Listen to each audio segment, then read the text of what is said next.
Janum ebibrime.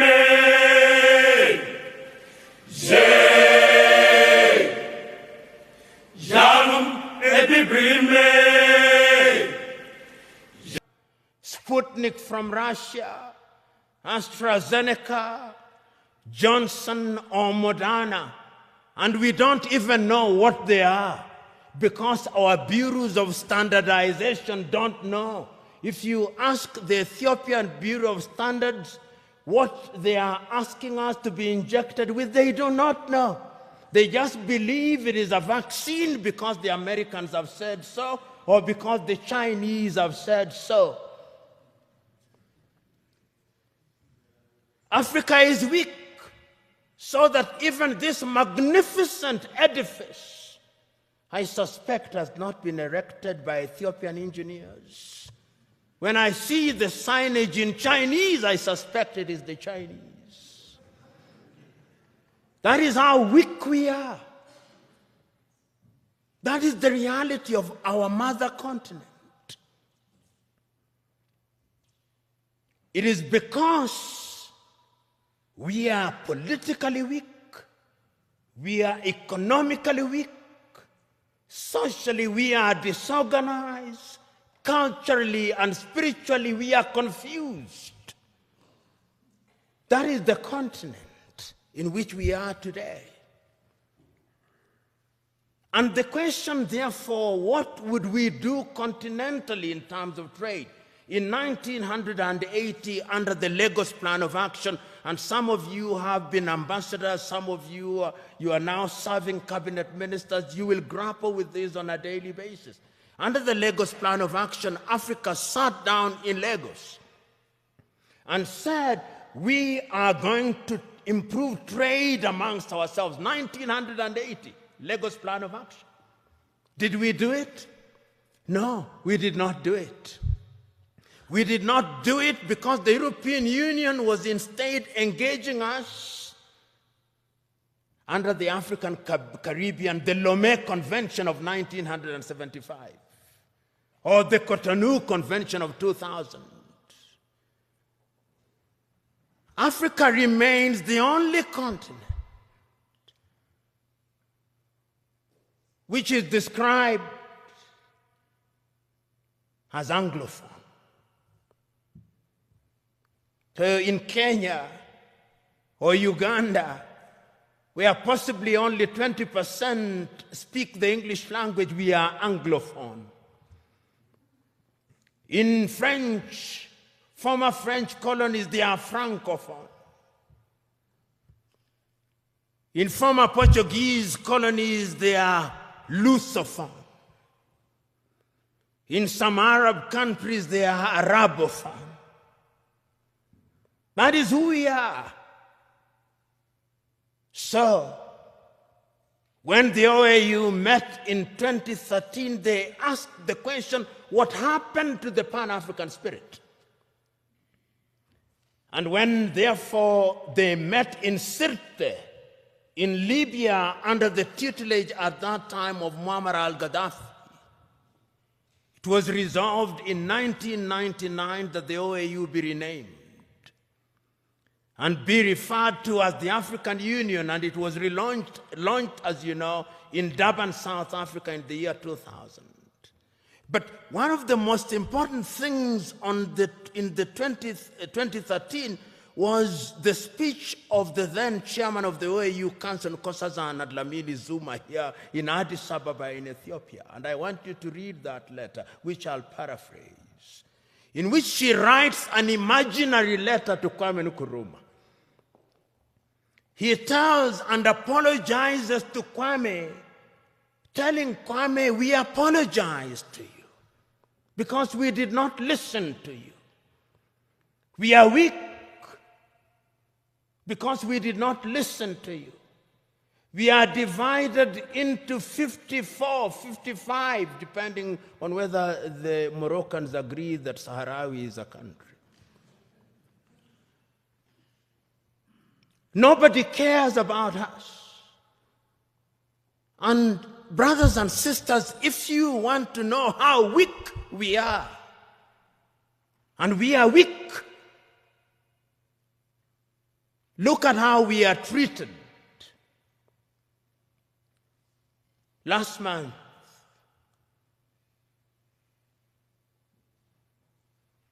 the world met in New York. The General Assembly. When African heads of states and government are speaking, the hall is empty. Nobody bothers because they are saying nothing. And even if they are saying something, it is something that can be ignored. Compare when an African head of state and government is speaking and when the Prime Minister of Little Israel is speaking.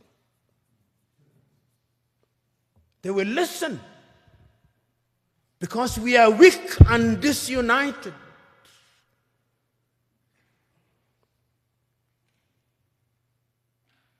So we have a weak continent because the spirit of Pan-Africanism disappeared.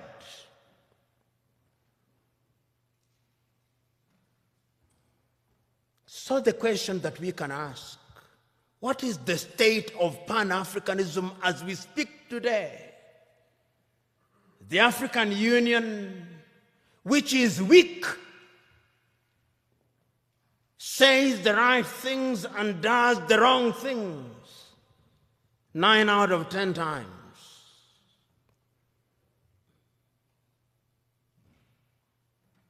And what are the critical areas in which we are weak? We are weak politically because nobody listens to us. On the 3rd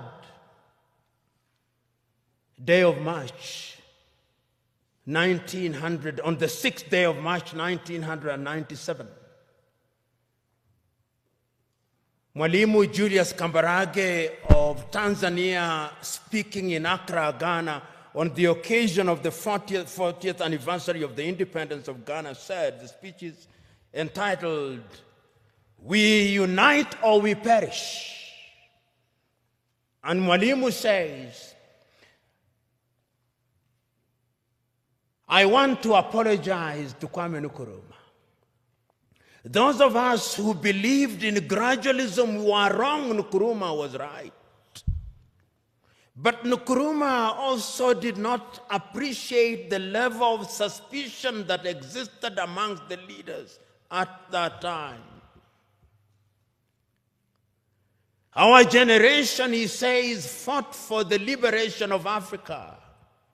It is the duty of the new generation to carry the torch forward, he says in his plea. He says that I do not believe that the tribe can be the basis of mobilization in Africa. And he said that as I travel along across the world, people do not care about our Tanzanianness or our Ghanaianness or our Kenyanness or our Ethiopianness. In their eyes, we are all Africans. And perhaps that is what we should use as the building block in order to talk about African unity. But we are not being naive about that unity. Because sometimes when we talk about Pan-Africanism and about African unity, people think we are being too simplistic about it. No, it is not being simplistic and being naive.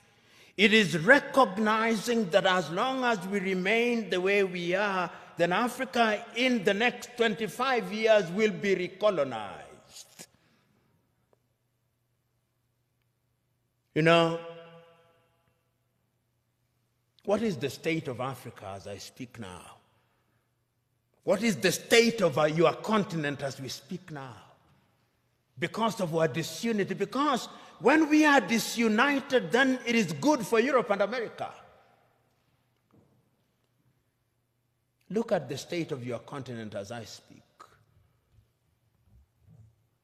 Conflicts of one kind or another. I'll name the countries just for you to know how bad it is, because that is how it is. Go to northern Mozambique.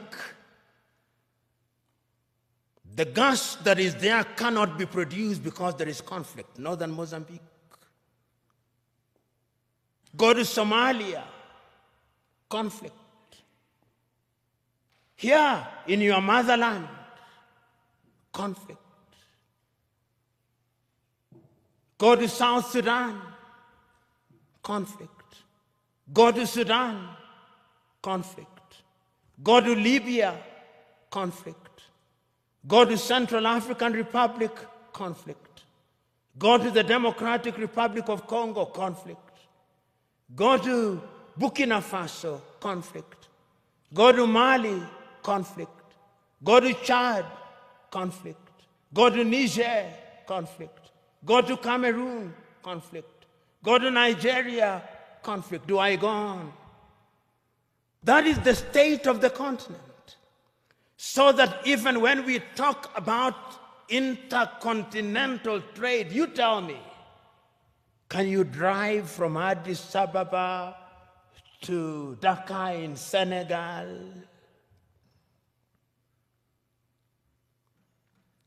Unless you are Daredevil himself. Which group will not kidnap or ambush you?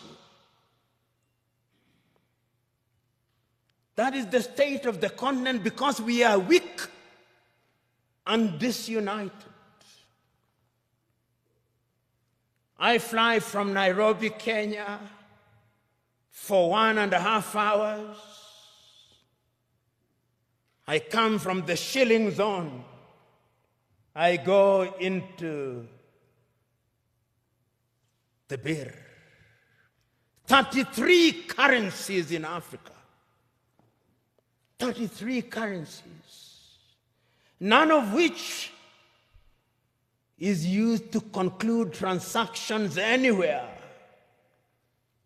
I come to Addis Ababa, Ethiopia, and I show my shilling. They say, what is this? But let me show the dollar. Oh, this is it. Let me show the euro. This is it. 80% of transactions in Africa are concluded outside of the continent in dollars. So you may have the Central Bank or the Federal Bank of Ethiopia, or Mickey Mouse. You may have the Central Bank of Kenya, Mickey Mouse. You may have all these 54 central banks useless. Because we are not playing in the real league, we are playing in the small league.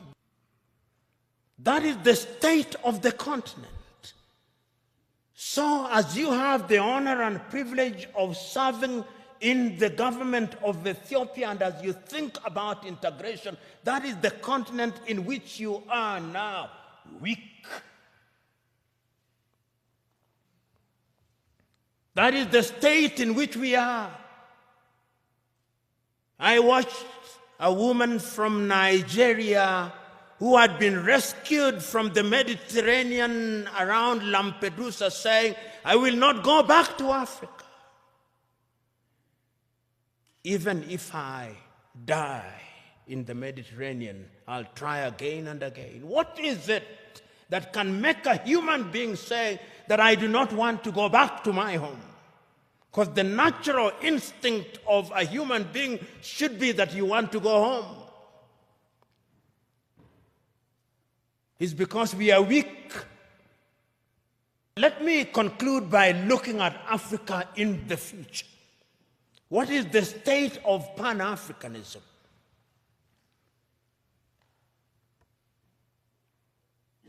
Africa finds herself in a very difficult situation. What Nkrumah feared. Today, many African leaders have gotten used to the trappings of power. And those who speak about power, right? Power corrupts, and absolute power corrupts absolutely. I remember in 1997, I think. I may be wrong about the year. 1995, I think. I was serving as an intern at the Mwalimu Julius Nyerere Foundation in Dar es Salaam. And I had the privilege and honor of driving with Mwalimu Nyerere in Dar es Salaam. And he had only one guard and a driver. And he stopped at the few traffic lights and only moved when the traffic lights moved. And I asked him, Mwalimu, how did you leave power? He said, oh, when I said I wanted to leave office, there was no shortage of people telling me, don't leave us as orphans. It is very rare to find those in positions of leadership in Africa today who would willingly leave office. Power in Africa is now sought by hook and crook and retained by hook and crook. Because the trappings of power are good. And permit me, when I am gone, even if I irritate you, in fact, perhaps my intention is to irritate you, so that you reflect upon what I'm going to say. And this is a personal thing. I'll give you an example. When I was appointed as the director of the Anti-Corruption Commission, I drove in the morning in my car with my driver. In the evening when I was leaving, there were 3 cars. Mine, what was allocated to me, and another one in front, and another one behind me, and 12 individuals. And I asked, who are these fellows? He said, these are your security.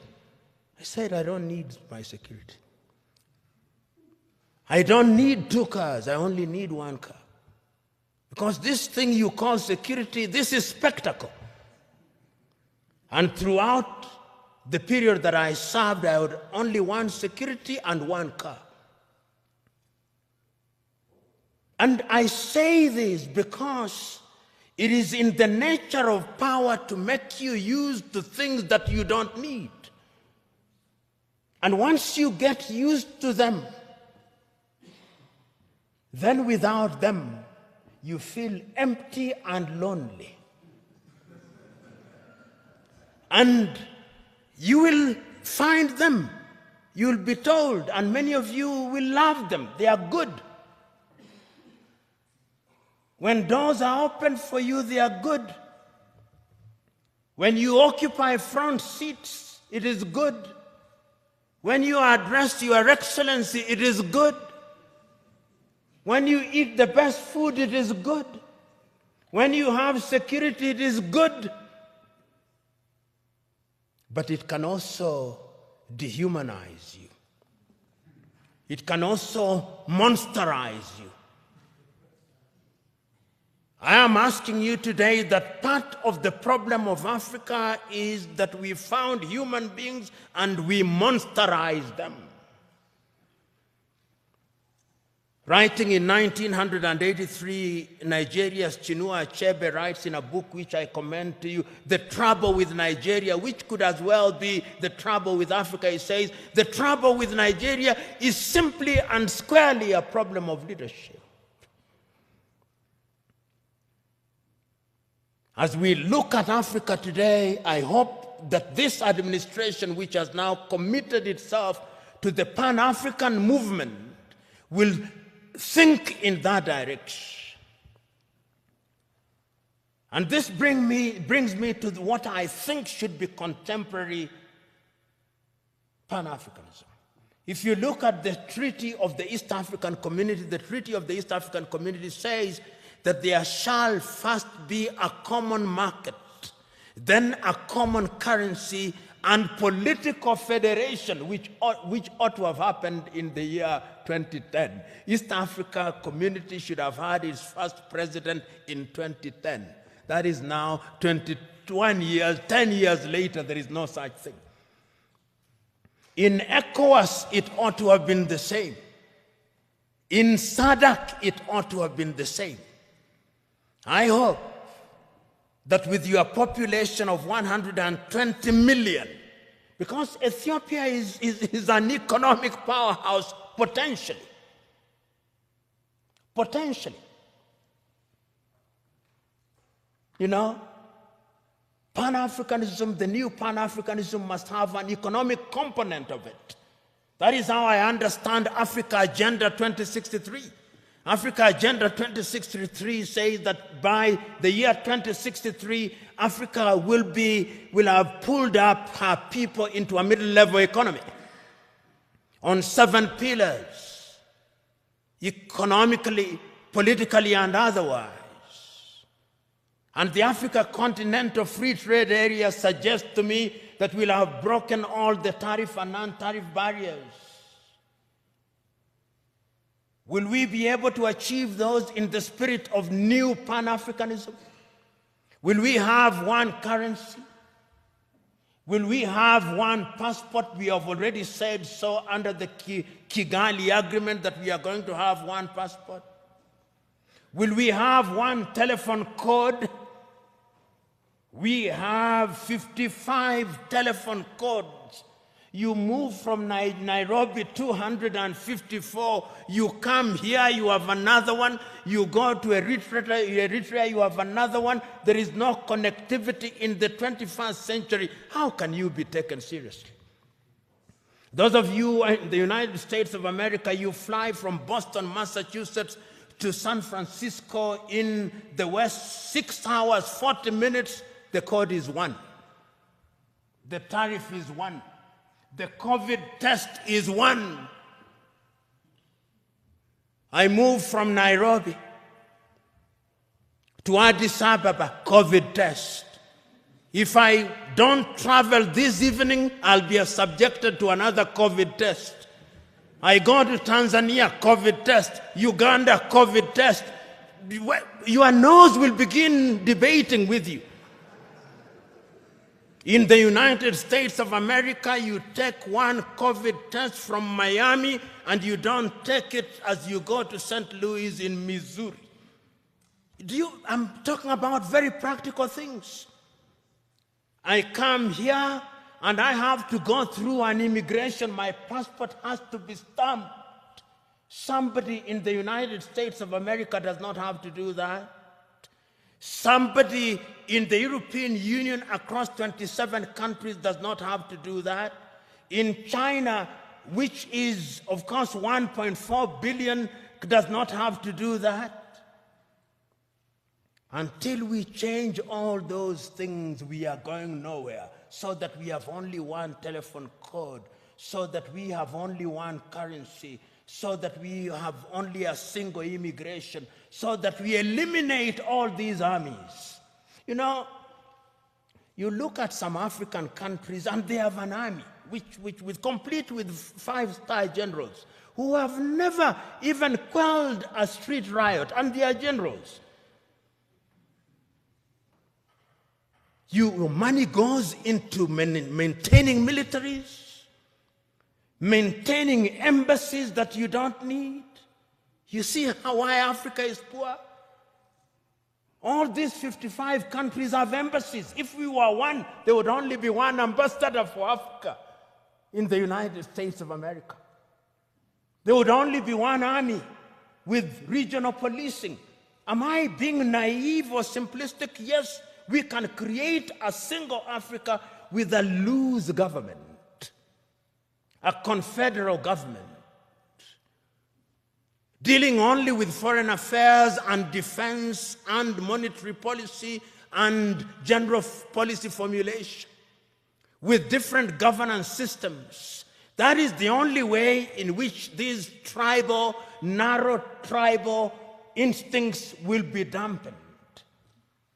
But as long as, and now I want to conclude, if we only see Pan-Africanism as sentimentalism, as a romantic idea about which we debate, and we remain as we are, then this is the Africa that I see. This is the Africa that I see in 25 years' time. many Africans, either legally or otherwise, will break into different autonomous countries. Many of them. We'll have more than 100 countries in Africa, each claiming self-determination, and is already beginning to happen. Because we will be looking at narrow ethnic agenda as the only way of defining our affairs. Ethiopia will break down, Kenya will break down, Nigeria will break down, South Africa will break down. And look at South Africa. Only last week, the whites in Western Cape in South Africa have delivered a petition to the government in Pretoria saying they want to create their own country. The Democratic Republic of Congo will break down, Libya will break down. The only way in which we can immunize ourselves against all those things is to create a pan-African nation which allows for self-determination within the nation.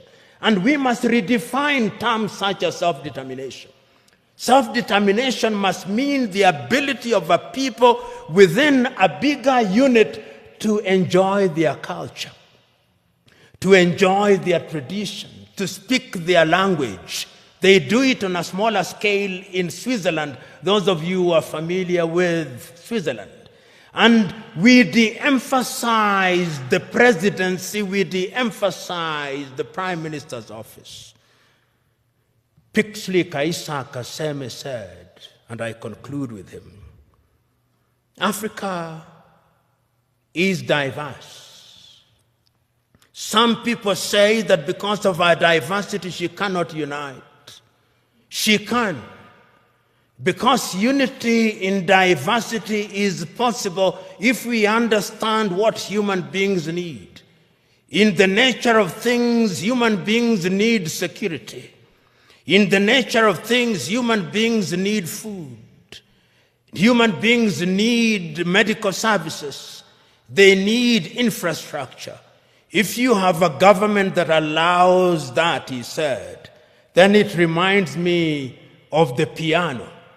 If you press the black button of the piano, it produces some sound. If you press the white one, it produces some sound. But if you press both the black and the white, it produces melodious music. And I think that the new Pan-Africanism must look to that. And you who have the honor and privilege of thinking and working in government, it is your duty to start that journey. It is not going to be easy, but it is an intergenerational journey. Play your part, for it can be done, and it must be done. Yarım ebi brilme.